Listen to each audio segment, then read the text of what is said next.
What's up, my peoples? Welcome back to another episode of The Wheel Life.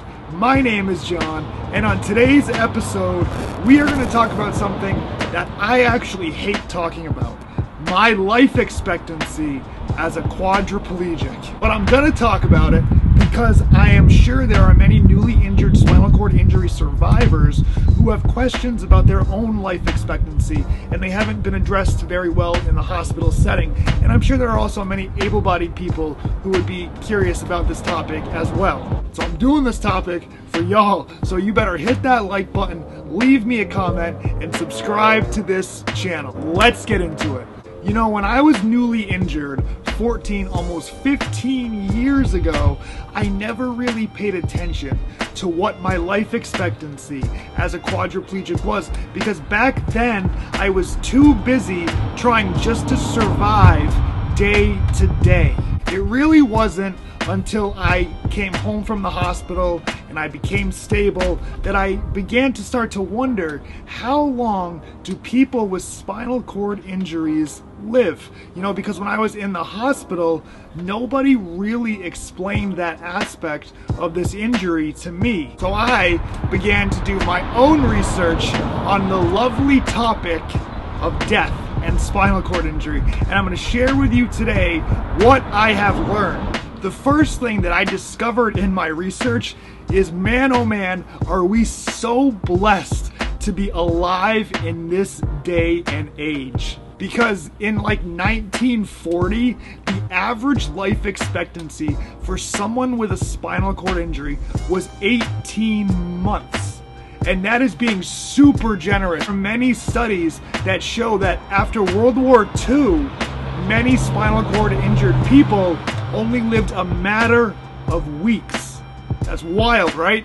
But by 1998, spinal cord injury survivors began to have life expectancies that were very similar to able-bodied people. See, with the increase in greater medical knowledge, our life expectancies has greatly improved. See, when someone is injured with a spinal cord injury, mortality rates are much higher during the first year of injury than the following year someone is in a wheelchair.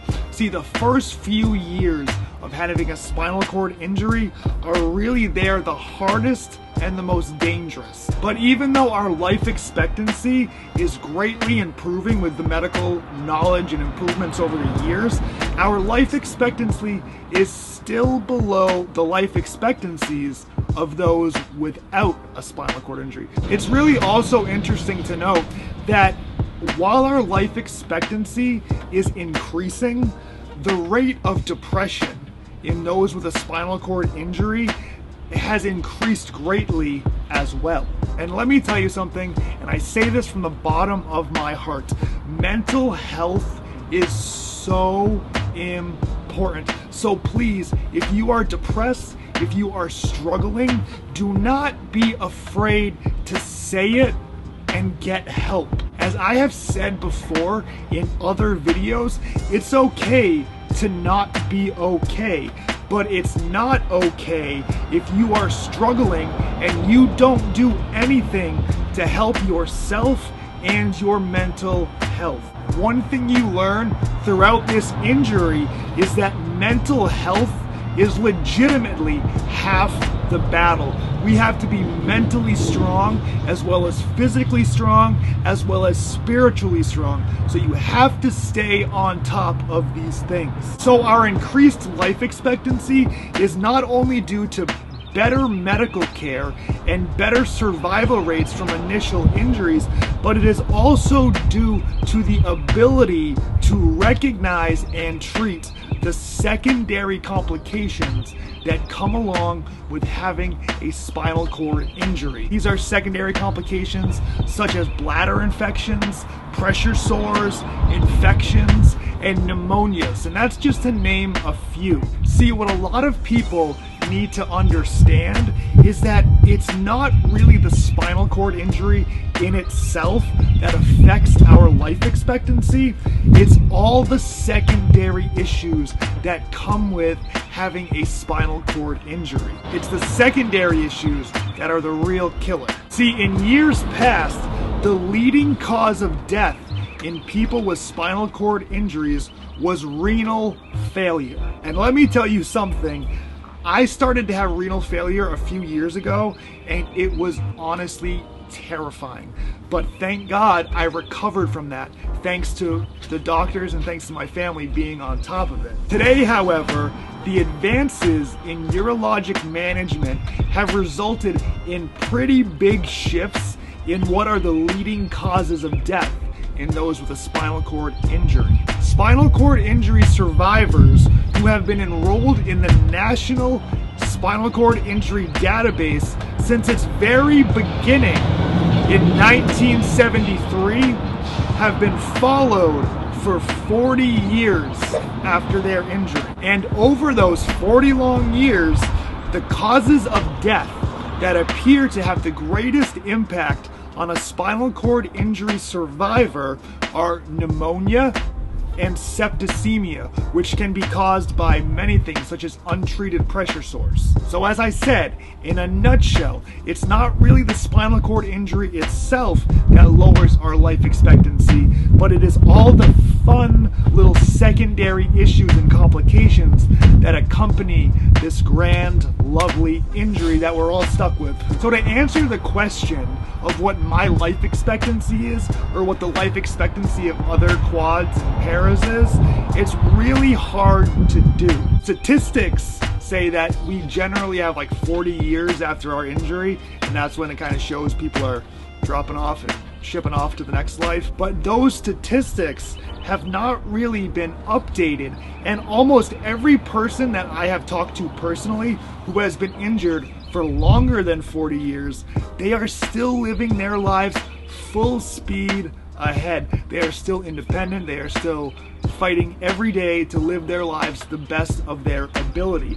So really, statistics are great, you know, but only one person knows when our time is up, and that is God. He's the great physician, let me tell you that much. Plus, nowadays, so many doctors are saying that our life expectancy from a spinal cord injury is basically that of an able-bodied person. But there is a catch. The catch is, if we want to live long, full, and healthy lives, we have to be very diligent in taking care of ourselves and staying on top of the secondary issues that will arise throughout our lives. So if you, sitting there at home, sitting in your chair, you want to live a full, happy life with a spinal cord injury, let me tell you something, prevention is key. You have to be your own advocate. You have to stay on top of your own health. Because let me tell you something, life is precious. Look, I absolutely hate this topic. I hate talking about death, but I want every single person who is watching this video right now, whether you have a spinal cord injury or not, to please learn to value your lives. When you have been at the brink of death, as many times as I have, you learn to truly realize how precious this life is. I know that some days they just might not seem it because life is hard. I know that, I get that, I live that, but each day is a legit blessing from God. And we are to honor the bodies that He gave us, and we are to fight to keep them physically, spiritually, and mentally healthy. Look, as a Christian, I try pretty hard not to worry about my life expectancy. For instance, I could croak by the end of this video, right? But I know where I'm going.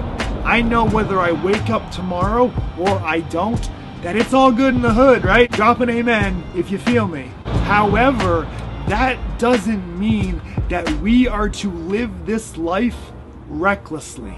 Not taking precautions and not taking care of yourself and those around you, it is selfish and it is stupid. My dog agrees. Your life is valuable, and I hope that you learn to treat it as such, physically, mentally, and spiritually.